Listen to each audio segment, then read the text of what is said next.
Hey everybody, welcome back to another edition of Meaningful Monday. Today we're talking about a very under talked about concept, which is going to be burnout. So how do you avoid it? How do you deal with it when you're already there? There's a really big issue, especially with the whole COVID situation that's been going on the last, 2 years now almost. People are at home, right? So it's hard to draw those boundaries between actually working and existing in your home outside of work. Especially if you're a small place, it's harder to kind of get that separation between your work time and work life and your home life. When you have an office, it's easier to do that. You go to the office, you have the commute. Last year, I did a couple videos about talking about the mindfulness commute, where you're take 10, 15 minutes of your time to separate that, to intentionally separate your home life and your work life. So whether that's meditation, whether it's just, kind of closing your eyes and then just driving to work in your head, right? Or just creating a routine for yourself, something you do every single time, like going to the kitchen, making coffee, taking the coffee, going to your office and sitting down and do work. That's a routine, and that can actually create that separation for you to divide your home life from your work life, and that way you have a little bit more separation, and you can be more intentional about that. But with burnout, it's something where people you don't know you're there till you're there, right? You work your butt off. You have a lot of different priorities, a lot of things you're working on. And after a while, it starts catching up with you. You can only run on all cylinders for so long before you start feeling it, before you start really kind of getting that feeling of just frazzledness. And it's like a volcano, right? It builds up over time. The pressure starts building up.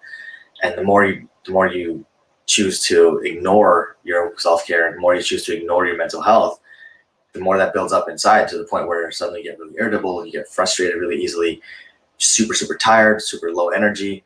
Any one of those things or all of those things at the same time could be signs of burnout. And so how do you avoid that? Well, one of the things is just, like I said, create those mindfulness commute situations, right? Create a mindfulness practice for yourself, where you're spending time every week, or if possible every day, but at least every week, where you're taking that time to pause, creating a pause practice for yourself. Just intentional breathing. A lot of folks do yoga. Physical activity is a great way to get out of your head and get into your body, and really kind of focus on not worrying about work or not worrying about things that are burning you out, and really reinvigorating your body. There's actually a lot of studies that show that physical activity increases blood flow and increases a lot of the positive hormones in your body that help to manage stress, help to manage even weight loss as well. And so it's one of those things where it has a lot more benefits than you would think. So physical activity is one I really recommend, whether it's creating a sports or creating a sport you can do for yourself, finding a group of friends you can just throw the ball around with. Me personally, I love social sports. I love sports in general, but I get involved in a lot of social sports. I play softball and football, or possibly play tennis. Those kind of things are really great for you. But if you're not able to do physical activity, TV, movies, things that take you out of your day-to-day, right? Now, there's a thin line between escapism and mindfulness, or kind of creating that separation for yourself, and that re-energizing situation for yourself. Try not to go towards the escapism thing, but either way, escapism is still a way to kind of get rid of some of that stress. It won't be as effective because you're still trying to compartmentalize and ignore the stressful situations. That's not the way to deal with those. But in terms of burnout, it will help you to kind of regain some of that energy. But the bottom line is figuring out for yourself what gives you energy back, right? What activities do you really, really enjoy doing? What activities actually invigorate you? For people who are social butterflies or extroverts, they might be going to hang out with friends and just spending time with friends and talking with them. Being around people is a really great way to do that for them. That's why COVID was so hard for a lot of different people. If you're an introvert, then reading a book, or kind of getting lost in a movie, or just taking time for yourself just to be with your own thoughts, can be extremely energizing for people who are introverts. And then there are folks like myself who are ambiverts, who can go back and forth, and I need my alone time, but I also love being with friends and hanging out with people that I care about. And those kind of things can be a really good balance to offset things. Another thing I love doing is hanging out with my dog, right? Spending time with him, taking him for a walk, longer walks if I need to clear my head. That can be really great. Because I know with Zoom meetings and with online meetings in general, there come so many platforms nowadays, between WebEx, Teams, and Zoom, and then Google Meet and whatever else is out there now, different platforms. You can go back and forth all day and be on one of those platforms at any point in time throughout the day, and you just leave the day feeling just dead, completely de-energized. So you want to find those, create those opportunities for yourself to re-energize.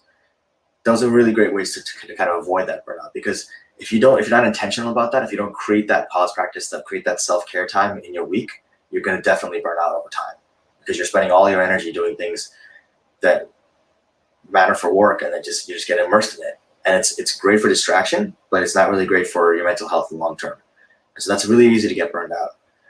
The other really obvious one is to take a vacation. Now that's, again, tougher now with everything going on in the world, but even just taking a weekend to drive out somewhere. You don't have to necessarily travel far. It can just be a staycation somewhere, right? You can just be intentional about staying home at your house and not doing anything, just being with yourself and taking that time to step away from work, step away from other things. Vacations don't have to be far away. Would they be great if they were? Yes, I love traveling. So I'm never going to say that. I'm never going to minimize the value of traveling. The experiences are unbelievable in the world. But when you can't do that, you got to do the best you can with what you got.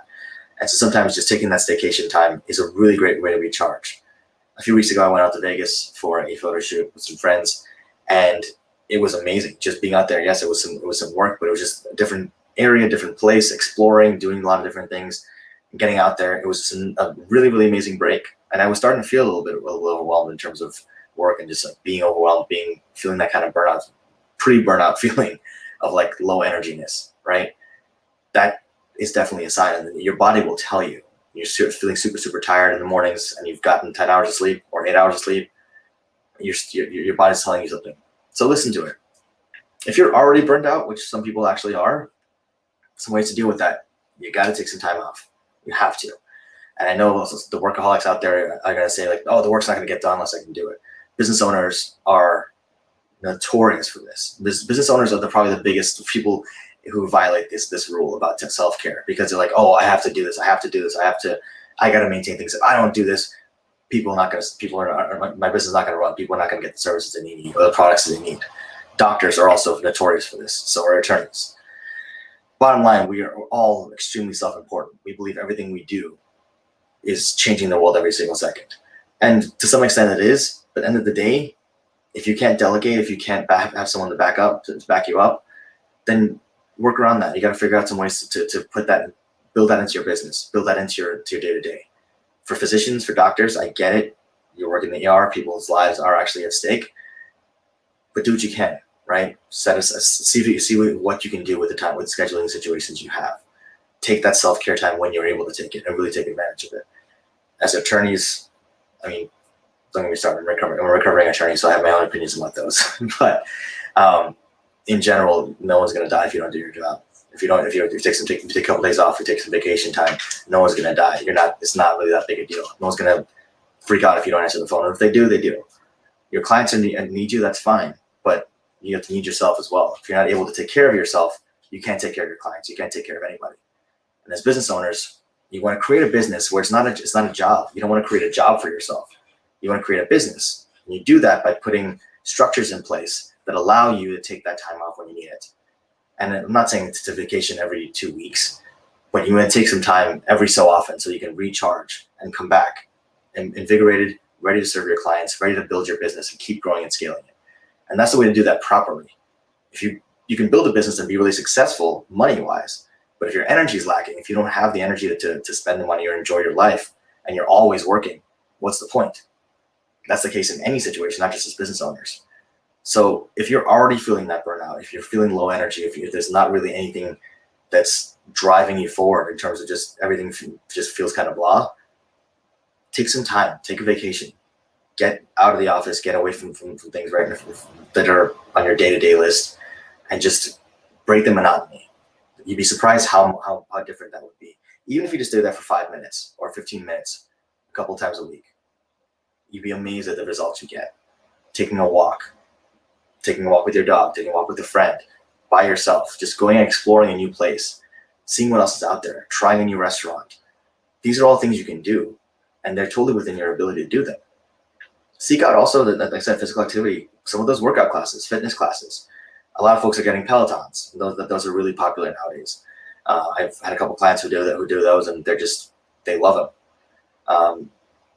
It's a way to stay social and stay active, and it really, it's really competitive. It gets to be to the point where it's like one of those things you can compare how well you're doing, and you're step challenges and those kind of things, or distance challenges, I should say, sorry. But then step challenges with our friends is another way to do it too. There's so many different ways you can really take the time to do that, but you have to do that. Take that time. Take that intentional time to figure out for yourself what you want to do. How is it going to recharge you, right? What are the activities that really give you that energy back?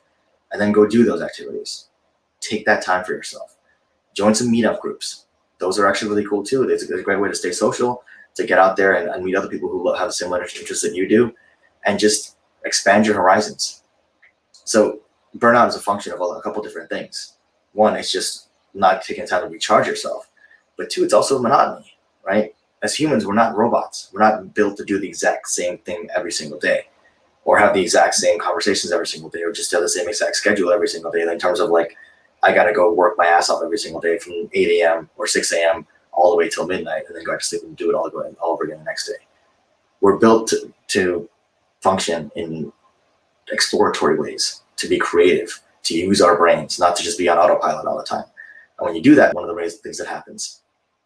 So we want to make sure you avoid that, and make sure you're intentional about that for yourself. Because if you're burned out, it's really hard to come back sometimes. The further down that line you get, because if you don't take that time off, if you don't ever take the initiative to just say, I need a break, and take that break for yourself, sometimes it can be career ending. It can be a situation where you snap and you just have a nervous breakdown. Those things actually do happen. People say stress doesn't kill people, but it does. Or hard work never kill anybody. Hard work by itself didn't never kill anyone, but it could lead to stress, which can lead to people having heart conditions, having all kinds of other different medical issues. Your hormones go crazy. It gets harder and harder to lose weight. Your stress hormones go crazy. You can't have intelligent conversation with people anymore because you're so irritable, you're so frustrated, you're so done with life. Is that something you want to do? I don't want to go there. I've been there, honestly. I've gotten places in my past, previous positions I was in, where just work was just so busy all the time, and you feel like you don't have time for things. Oh, I'll make time next week. I'll make time next week. I'll make time next week. And next week, like tomorrow, never gets here, because there's always the next week to punt it off to. And after a while, you just lose all your energy. It's just like, okay, I'm done with this job. And you lose all motivation for that, not just for that job or that day, but for that subject matter in general. And now you can even build up a situation where you're now opposed to that subject matter as a whole, or to that company, or to that boss, or to the people that you work with. And that's just not healthy to be in that situation. So all this to say, take the time for yourself. Make sure you're taking the time out of your day, out of your week, to be intentional about self-care. All right. Burnout is a real thing. It does happen, especially when you're in the same place all the time, when you're home all the time. Do what you can, take walks, stay safe, obviously, do what you feel comfortable doing, but do whatever you can to break the monotony. All right. Get out of your comfort zone, stay active as often as you can, and just re-energize yourself, and be very intentional about that. Thanks again for watching this video today, guys. I hope it's really helpful for you. If you like the video and if you like the content, please share it. Please hit the like button, hit subscribe if you want to get notified of future videos. And leave a comment below. Let me know what do you guys do for self-care. How do you recharge yourself? What are some things that you may do that I might not have mentioned, or things that I did mention that resonate with you, or that you already do? Let me know in the comments below. Thanks a lot, guys. Take care and stay safe. And I'll see you guys not next week because it's Labor Day. Have a great long weekend. I'll see you guys next Thursday for Chat with Coaches, and then after that, the following Monday. Take care. Stay safe.